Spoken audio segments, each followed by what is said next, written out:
Yeah, let's keep talking about these non-SEC teams as we go now to the poll patrol, your fast pass through the top 25. Canyon, you've got odds, I've got evens. I think we're going to have a lot of overlap here in probably these first, call it 15, because a lot of those guys played each other. But let's kick it off. Ohio State, they were on a bye, right, at number one? Yeah, they didn't play. Indiana 56-6 win over UCLA. Aiden Fisher picked off the first pass of the game. 50 seconds into the ball game, returned it for a touchdown. Fernando Mendoza and his brother Alberto both had rushing touchdowns. Love a little brotherly love there for IU. UCLA, we thought they might look better because they had 3 wins with Coach Skipper as the interim, but we have to remember those teams have a combined record of 1-11 in conference play right now. So maybe overhyped UCLA just for a second there. IU extending their school record home winning streak to 14 and enjoying one of their, if not, I think it is their best position in the rankings ever. It is indeed. Next up, we got A&M at LSU. Like we talked about for a while, A&M wins 49-25. Impressive day from Marcel Reed. Just needs to clean up the turnovers and the interceptions, and he is cooking with gasoline. Yeah, and I guess we can go 4, 5, 6 here. Alabama, they escaped at South Carolina. We talked about that. 5, Georgia. They were on a bye week. They come back next week. And then number 6, Oregon, 21-7 win over a struggling Wisconsin. This one was kind of opened my eyes a little bit to this Oregon team. A slow start, what you would consider a lackluster performance from them. It was pouring down rain for a little bit. Dante Moore took a knock to the face in the third quarter, left the game. Dan Lanning just said it was kind of one of those dinged up kind of situations. Brock Thomas, the backup, came in and sealed the W, but wasn't impressed entirely with Oregon, but a win's a win. We've talked about that a lot on this episode. Yeah, not impressive from Oregon right there. Number 7, we got Georgia Tech taking on Syracuse. Syracuse has not looked good this year. Ever since they lost their quarterback, been even worse. Georgia Tech wins 41-16, and Georgia Tech, man, sitting pretty high up in the AP poll, man. Like that Georgia Tech team. I'm going to be interested to see if they can take a loss in the ACC championship game and still make the playoff because of their resume and what they've been able to do so far. So keep an eye on them Yellow Jackets, man. Or the Hornets. What do they call them? Do they call them the Yellow Jackets or the Hornets? I just call them the Rambling Wreck of Georgia Tech. There you go. Hey, that works. Yeah, and Georgia in that last regular season game will be a test too, because maybe if they do lose in that ACC championship game and fall to Georgia, what do you take a 2-loss Georgia Tech among plenty of other 2-loss teams I think that we'll see come that time of the year? Georgia Tech 8-0 for the first time since 1966. That's a long time ago. Number 8, Ole Miss with a big win at Oklahoma 34-26. Lane Kiffin can talk his trash because that was a great win over John Mateer and the Sooners. Yeah, next up, we got number 9, Miami taking on Stanford. I think Stanford was up 7-0 at the end of the first quarter, and I was kind of like shaking my head, like, what's happening here? And then Miami turned on the gas, and they won 42-7. So big win for Miami. Not big win, but a win for Miami. Yeah, numerically, it was a big win, right? 42 unanswered points after an opening drive touchdown from Stanford, but Miami continues to try to pile more wins in the win column. Number 10, Vanderbilt, big win at home, 17-10 over Mizzou. Diego Pavia trying to get that Heisman Trophy race, going for the Vanderbilt Commodores. Talk to me about number 11, who we just talked about. Number 11 is BYU Iowa State. BYU wins 41-27. Bear had himself a hell of a game for a true freshman, and this BYU team, they're knocking on the door. They want to play in that college football playoff. They want a spot. So yeah. Another team wanting to play in the college football playoff had a bye week this week in the Notre Dame Fighting Irish. We talked about Oklahoma at 13. I just thought it was funny that Xavier Robinson, the running back for Oklahoma, 109 yards, most by an Oklahoma player in a game this season. The run game is improving, potentially, folks. Let's go to 14, Texas Tech, big 42-0 win over Oklahoma State. Texas Tech's first shutout win against a Big 12 opponent since 2005. And honestly, this was one of the quickest starts I think I've ever seen in my life. Jacoby Williams returns the opening kickoff 99 yards for a touchdown, which coincidence, the opening kickoff gets returned for a touchdown after the school banned throwing tortillas on the field after the opening kickoff. Kind of interesting. And then on the next drive, literally the first play, Williams again took a short pass for another touchdown, and all of a sudden it was 14-0 before you could even blink. So Texas Tech off to a fiery start, kicking Oklahoma State's coachless bottom. 15 was Mizzou. We already talked about that game versus Vandy. Yep, and 16 Virginia by the skin of their teeth and their chinny chin chin and the luck of Belichick. UVA 117-16 in overtime. You probably saw this one. Instead of kicking the extra point, sending the game into double OT, Belichick decides, I'm going to go for it. Ben Hall falls at the goal line. Doesn't reach that ball out just enough. He was there, but didn't extend. Ended up costing the ball game. Belichick explained the decision as just trying to win the game. And that's exactly how it went. Cavaliers continue to improve, that they can win in a variety of ways, right? 3 of their last 4 victories have come in overtime. They've won 6 straight, longest streak since 2007 for the Who's. Yeah, good win for UVA by the hair on their chin, like you said, though. That was more like North Carolina lost that game than UVA won that game. But that happens sometimes in college football. Gutsy by Belichick. Gutsy. Number 17, Tennessee, Kentucky. I really thought Kentucky would show up better during this game, considering how they played Texas last week. But that Texas loss was probably pretty demoralizing because they probably felt like they won that game and then ended up with a loss in their stat record. Tennessee curb stomps them 56-34. Joey Aguilar, and that Tennessee offense is humming, baby. They're cooking with gasoline right now in Tennessee. Definitely one of the hottest offenses in the country. Kentucky shocked they could score 34 points. On to the next. 18 South Florida. Upset alert! The Bulls, they run short at Memphis 34-31. Memphis, who lost to UAB last week, overcomes that. Then this week comes up against ranked USF. Comes back from a 14-point deficit in crunch time for the win. Nikro Gramatica, 52-yard field goal attempt at the buzzer, sailed wide.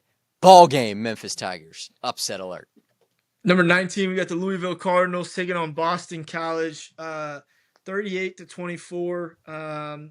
I don't know. I didn't really watch this game, to be keeping honest with you, but Louisville won, I guess. Yeah, they did. I was actually sidelined at this game. Was not impressed with Louisville, but they have this thing where they beat a really good opponent and then the next week absolutely lose it. And they beat Notre Dame 2 years ago, and then proceeded to lose to Pitt the next week. Last year, they beat Clemson, proceeded to lose to Stanford this week. Jeff Brown said, we're avoiding that repeating bad losing cycle, and they got a win at home versus BC, but was not impressed. BC. It definitely helped. It definitely helped that it was Boston College. Yeah, I was about to say BC, they found a way in the fourth quarter to get to them. Yeah, Boston College. Yeah. I forget they play football still. Literally, just yes. All right, LSU 20. That was LSU. Yep, lost at home versus A&M. A loss so bad you lost your coach in the process. Number 21 Cincinnati, 41-20 win over Baylor and Sawyer Robertson. Hey, Cincinnati Bearcats, they won 7 straight for the first time since they last reached a college football playoff. I'm hearing hums from Cincy. They started fast again on Saturday, 265 rushing yards. Those boys on the ground nasty. Quarterbacks Brendan Swordsby rushed for 85 yards and a touchdown, giving him on the season as a quarterback, a big body Josh Allen looking quarterback, 425 yards and 7 touchdowns. And 4 of his rushing touchdowns are for 20 or more yards. Dangerous backfield there for the Bearcats. Oh, man, you gave me the pleasure of getting number 22 Texas versus Mississippi State. Okay, I got some words to say about this one. Texas scores 24 in the fourth quarter. Okay, for starters, I don't think I've watched Texas score 24 points in a single whole game. Well, maybe they've done it, but it's usually pretty ugly. Okay, the way they do it. Ryan Niblett, I don't know what his NIL check is, but if Ryan Niblett does not get a pay upgrade on his NIL scale, I don't know what to say. Texas down 17 points, now down 7, getting the ball with like a minute 30 left. Okay. Ryan Niblett takes his punt return all the way back to the crib. All right, it's to tie it up. Then this game goes into overtime, and I don't know. Texas finds a way in overtime. Got to stop against Mississippi State. They fell back. But, dude, what a brutal loss if you're Mississippi State. You're just so close to getting your first SEC win. They haven't had one in years, man. Yeah. So they were sitting there so close to getting it and didn't get it. But Texas, oh, my gosh, you guys have got to clean up like that whole – I don't know what's going on right now at Texas, but you got to figure out a way. I get it. It's the thing though too with Texas is they're playing whole new environments. Texas hasn't been to Mississippi State and heard those cowbells before. Like these are all new things, and those cowbells keep ringing. But if you're Texas, I mean, you've got to put Come on, we're cooking better bread than this. The bread the bread you're making right now is not a fresh loaf. Okay, we need some better bread. Like I don't know what Texas has to do. Their defense though had probably their worst performance they'll probably have all year. And the offense actually found a way to score points. I guess it only takes being down 17 points for that offense to actually look like it has some life. So that's my thoughts on the Texas game. Oh, Texas wins 45-38. Texas, instead of bread, let's try bagels. Try something different. English muffins. Like let's mix it up. Throw some butter on there and let's get to the Yeah, chopper. needs some more jelly. I think it's missing some jelly or something. I don't Get some know, but jam on there, sweet cheeks. come Let's do it. on, man. Talk to me. All right, 23 at Illinois. Fraud. 23, Illinois. Yeah. So every time Illinois loses, I lose a little respect for people for knowing ball because I had Illinois so high in my rankings at one point off of returning talent, and there were so many different reasons. The returning talent, they were winning, and I trusted in them. And I don't know why, because Illinois gets beat by Washington 42-25. Just a brutal pick for your boy to have them that high in the preseason rankings. To be fair, I don't believe in preseason rankings, and I only make them for content. But still, yeah, I lost a little bit of respect for ball knowledge because Illinois forgets how to play football for me. You know the best part is that the preseason rankings, well, it feels like yesterday, we're like coming up on week 10 here. So good for you. They don't matter no more. Yeah, that's long gone. That's the past, baby. Let it go. Like Elsa would Exactly. sing. We picked Let it Illinois go. when? Yeah, I don't even recall. I don't even recall picking Illinois. I thought Illinois was gonna be good. No, must be someone else actually. Yeah, It no, wasn't me. wasn't even you. Number It wasn't 24, even me. Arizona State. They lost at home. Upset to Houston 24-16. Cougars won their third straight game, ranked for the first time since 2022. They got up early they were up 24-0 early in the fourth quarter. Sloppy performance by the Sun Devils, who lost a fumble, had a player ejected for targeting, missed 2 field goal attempts, and were called for 12 penalties. That'll do it to you. Yeah, number 25, Michigan State. Michigan wins 31-20. I'm gonna be honest, I didn't catch much of this game, but Michigan finds a way to win. I got a text from a Michigan State fan that said most Vegas game I've ever seen. So apparently they were not happy with the refs or Las Vegas. But Michigan finds a way to win 31-20 against their rival. They bring home the trophy that you get for that little rivalry. So good for them and good for Michigan to win a little rivalry. It's always good to beat your rival. Always. Man, come on. Don't matter how you do it, to Vegas involved or not. If a win's a win. A win's a win, and if you're Michigan, you're coasting right now. You're 4-1 in the Big Ten. You're still there. You can still make some that Ohio that team they don't mention. We're gonna talk about that in a minute now. That Ohio State team. Yeah, I mean they're sitting there for a really good matchup coming up, and we'll get there before we know it. Jeez, let's get it. Yes, we absolutely will. Let's take a look at some other big games, non-ranked matchups. I've got 3 quick ones. Rivalry game! Kansas State at Kansas, 42-17 win for the K-State Wildcats. Their 17th straight victory in the Sunflower Showdown. Wildcats, they just dominated from start to finish. It was kind of without a doubt. Kansas, they have not beaten their rival since November 1st of 2008, which was 7 head coaches ago. Goodness gracious, Kansas Jayhawks. Tough slate for them in that rivalry of late. Second game, did the Auburn Tigers just find new life? Oh boy, don't even get me started. That find new life. Are you serious? Did we watch the same game? Because it looks I'm just messing. It looks like we were like getting. I don't even want to start. Don't start me. Don't get me started. Don't even do this. All right, well, I'll give you the base argument here, right? Because Auburn did win 33-24 for those who didn't watch this game because you've checked out the same way I have. Ashton Daniels replaced Jackson Arnold late in the second quarter. Daniels led Auburn on 3 straight field goal drives to start the third quarter. It was an Alex McPherson legacy game. They had lost 4 straight coming into Saturday, all coming against ranked opponents with a margin none greater than 10. So probably feels good for them to get this one. I mean, sheesh. Yeah, I'm going to be honest. Probably feels good for them to get this one, but I kind of wanted to turn it off as I was watching it. Like, to be fully honest, I am so beyond tired of this Hugh Freeze offense. It actually irates me when I have to watch that offense. Like, it makes me want to turn the damn TV off. I actually lose a little bit of love for college football every time I watch Hugh Freeze's offensive play calling. Every single time. I'm not. You're clapping or you're laughing. Every time I have to watch Hugh Freeze call an offense, I know my Saturday is getting worse. like I just know as soon as I turn it on, and it's like we're celebrating field goal drives in a Hugh Freeze offense. Like, yay! We let them down the field to us. I'm tired of it, man. I'm done. I'm really You're done probably with really college excited that football. Hugh Freeze is around for another week. Yeah, I am so. See, that's the problem. Everybody else is getting all the new coaching hires, y'all. That's the thing. We wait too long. We ain't getting nobody. We're gonna have to hire another damn Hugh Freeze.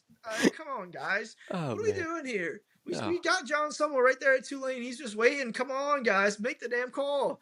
Please. Okay. Sorry. I so appreciate your passion for that subject. And I guess I'm sorry from your standpoint that they had to disappoint you. Next game, Iowa at Minnesota. Iowa drops a forever program high in 41 points in this 41-3 win. Iowa had rushing, passing, defensive, and special teams touchdowns in this one. Up 31-0 at halftime. Hawkeyes, they've outscored their opponents 103-27 on their current win streak. Offense, you. Yeah, I got some teams I want to shout out. First off, I got to start out with the KSU Owls. They played on a Tuesday. Oh, yeah. And they won. They're 3-0 in Conference USA. You got to give that a quick shout. I didn't have anything else really crazy. Pools of this. Boise State's 4-0 in the Mountain West. They're still making some noise, 6-2. Overall, though, a great slate of college football. I feel like I'm missing a few that I would throw out there, but Nebraska bounced back and beat Northwestern. Got to give credit to that. Oh, the most shocking one for me of the day was Wake Forest, who's 2-2 in the ACC, beat SMU 13-12. High scoring, off of a game-winning field goal too. So that was impressive. And like you said, Auburn won 33-24. Ugh, but they won. I can't believe Iowa did that to Minnesota though. That was shocking. You mentioned it. Scoring 41 points.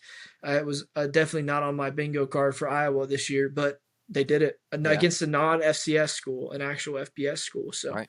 Shout out them. Opponent. Yep. That's big time stuff.